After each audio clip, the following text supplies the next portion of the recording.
Un RER à Lyon, c'est un sujet, vous le savez, qui est dans les cartons depuis des années. Maintenant, il a même été au cœur de vifs échanges entre la métropole de Lyon et la région. Mais cette fois, le projet pourrait bien avancer un peu plus vite.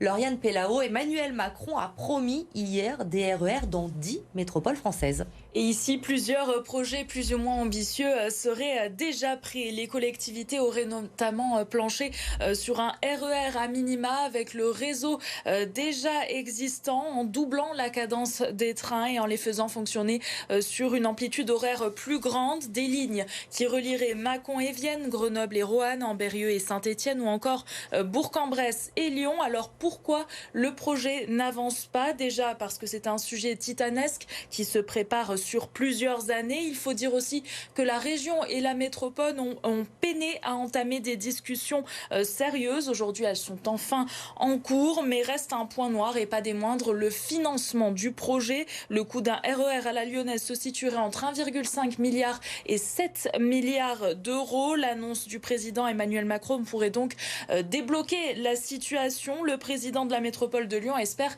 que cela va pousser la région à avancer sur ce projet. Je prends avec plaisir les annonces du président de la République de pousser des RER dans les métropoles et notamment à Lyon. Après, il faut passer à la phase opérationnelle. Donc la région qui est responsable de ce dossier a réaffirmé sa volonté d'avancer. Moi, je le dis très clairement, nous serons aux côtés de la région pour avancer. Et si l'État, naturellement, vient avec des financements conséquents, on a une chance quand même d'accélérer enfin ce développement du train dont on a besoin pour les habitants de la métropole de Lyon, mais aussi pour tous les territoires voisins. Une amélioration dans les 5-10 ans à venir est indispensable pour le train. Du côté de la région, Laurent Wauquiez assure tout faire pour que le projet se mette enfin sur de bons rails. Il accueille donc positivement les annonces du président de la République, mais il espère qu'elles s'accompagneront de subventions. Donc nous, sur Lyon, tout notre projet est prêt. On connaît le chiffrage, on sait ce que ça représente, on a fixé les étapes, on sait les améliorations immédiates qu'on peut avoir, on sait les chantiers plus importants. Et le budget, selon l'ampleur de ce qu'on veut faire, se chiffre en milliards d'euros. J'ai toujours dit que pour la région, c'était impossible, c'est-à-dire les sommes sont trop importantes. J'ai fait cette proposition déjà à la métropole de Lyon. Donc l'objectif, c'est de pouvoir travailler en commun. Mais il est évident que si on n'a pas un accompagnement fort de l'État, ça ne marchera pas. Outre le problème de financement, il pourrait y avoir également des problématiques liées au prix des trajets pour les usagers. Faut-il uniformiser les tarifs TCL et TER? La question reste en suspens. On aura l'occasion d'en reparler. Merci Lauriane pour ces précisions. Toujours concernant les transports, nouvelle étape aujourd'hui dans le prolongement du métro B. La dernière soudure à la station d'Oulin-Centre a été faite ce matin. Dans un an, le métro ira jusqu'à Saint-Genis-Laval. Arthur Blé. Une image symbolique sous le regard des caméras. Bruno Bernard a réalisé la dernière soudure du métro B.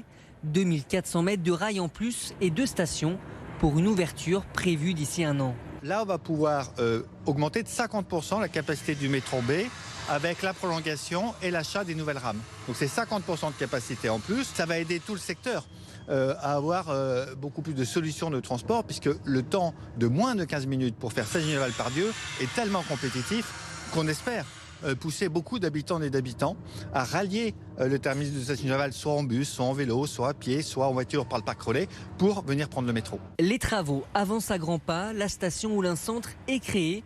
Le raccordement électrique reste à réaliser pour faire arriver les rames jusqu'au quai. Dans cette station située 25 mètres sous terre, les aménagements sont faits pour apporter de la lumière et de la chaleur. Avec de grandes verrières au niveau de la salle des billets, qui est le niveau juste en dessous de la surface. Et ensuite des grandes ouvertures sur les étages intermédiaires au niveau de la mezzanine et des quais. Et puis surtout un matériau blanc qui est du crayon et qui renvoie bien la lumière. Et le bois qui donne aussi une certaine chaleur à la station et qui permet aussi de rassurer tous les usagers. Les premiers essais sur cette nouvelle portion sont prévus d'ici le printemps 2023.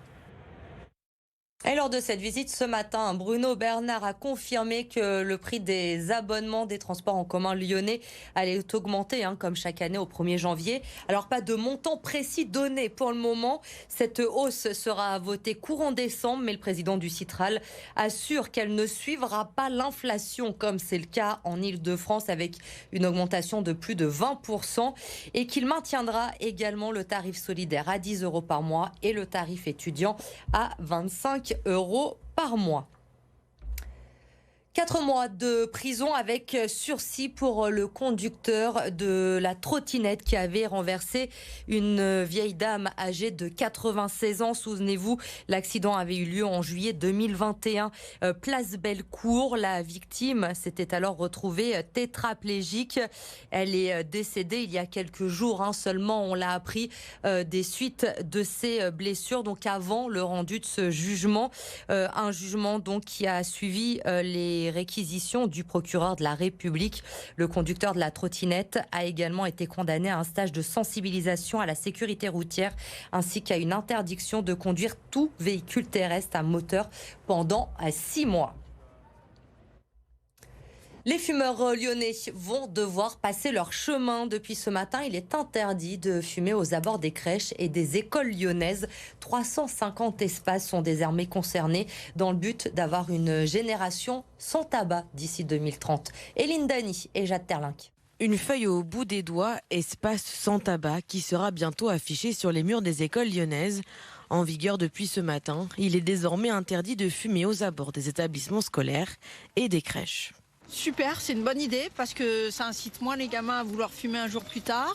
Je suis contre le tabagisme de quelque forme qu'il soit, actif ou passif. Je pense que c'est une bonne nouvelle d'éviter de... Après, même si on est à l'air libre, non, je pense que c'est une bonne nouvelle, personnellement. Enfin, je ne pense pas que ça soit une grosse contrainte non plus de ne pas fumer proche de l'entrée des écoles.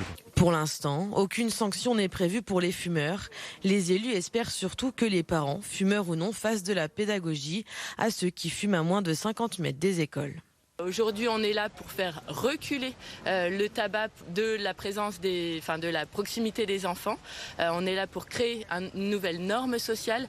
On n'est pas là pour faire du chiffre. Il faut avancer, il faut soutenir cette acceptation du public pour aller plus loin. Et il faut un petit peu de courage politique, ou en tout cas d'intention, pour continuer à chasser le tabac. La municipalité veut créer une génération sans tabac à Lyon. Alors, le maire et son équipe n'écartent pas de travailler avec la métropole et la région pour généraliser la mesure devant les collèges et les lycées. Après les lycées, Laurent Wauquiez s'attaque à la sécurité des écoles. Le président de la région a présenté aujourd'hui un plan à 10 millions d'euros pour les 6 000 établissements d'Auvergne-Rhône-Alpes. Les 3/4 de l'enveloppe seront consacrés à la vidéoprotection aux abords des écoles. La région va mettre 10 millions d'euros qui vont permettre tout simplement d'installer des caméras de vidéoprotection, de mettre en place aussi des protections contre les voitures. C'est souvent sur des artères où des voitures roulent, donc on ne veut pas qu'il y ait de problème au moment où les élèves sortent. Et puis tout simplement des dispositifs qui permettent aussi aux personnels municipaux d'intervenir sereinement sur la sortie des écoles. Ça ne veut pas dire que derrière il ne faut pas de police municipale, ça ne veut pas dire que derrière il ne faut pas de médiateurs, ça ne veut pas dire qu'il ne faut pas de gens sur le terrain. Ça veut juste dire que c'est aujourd'hui un outil qui fonctionne et qui permet de ramener de la sérénité. Toujours sur le thème de la sécurité, le préfet du Rhône s'est déplacé dans le Vieux-Lyon cet après-midi pour rencontrer les forces de l'ordre. L'occasion pour lui de dresser un bilan sur la lutte contre les vols depuis un an. Des chiffres qui sont en baisse. 3 mois après finalement le lancement de cette reconquête avec les patrouilles de la voie publique, c'est de montrer que les résultats sont là et se maintiennent. C'est-à-dire, comme vous y faisiez référence, on a une baisse de plus de 35% des vols à la tire et on a une baisse de 45% des vols violences dans les transports en commun. Et on a une augmentation également de plus de 30% du nombre de dealers interpellés sur la totalité de la circonscription. Donc, les salariés de Sanofi ne lâchent rien. Ils sont toujours en grève. Les négociations se poursuivent avec la direction à Marcy-l'Étoile. 14 sites sont bloqués au niveau national. Adrien Blétry et Jade Terlinck. Ils sont là depuis une semaine. Des centaines de salariés du groupe Sanofi sont mobilisés pour réclamer une augmentation de salaire. Sanofi, qui est quand même entreprise multimilliardaire, qui fait quand même 8 milliards de bénéfices, qui a quand même reversé 4 milliards d'euros à leurs actionnaires en 2021. Et là, qu'est-ce qu'ils proposent quoi ? 3% de collectif. 3% de collectif. Ça fait sur un salaire de 2000 euros, ça fait même pas 60 euros. 300 € de plus par mois, voilà ce que réclament les grévistes sous les fenêtres de Sanofi. Mais ce n'est pas tout, un salaire qui augmente c'est bien, mais sans plus de reconnaissance, ça ne sert à rien. On donne tout quand on voit les années Covid qu'on a traversées, on a tout donné pour être au maximum ici, pour sortir au maximum nos lots parce qu'on aime notre métier, on aime ce qu'on fait, on aime notre entreprise, mais on trouve que c'est pas juste et qu'il manque de reconnaissance. On a l'impression que Sanofi, on est très bien payé, mais je suis en 5-8, je touche que 2200 € par mois. Ici, rien ne bouge depuis une semaine. La direction n'est toujours pas prête à négocier et dans toute la France, 14 sites Sanofi sont toujours bloqués.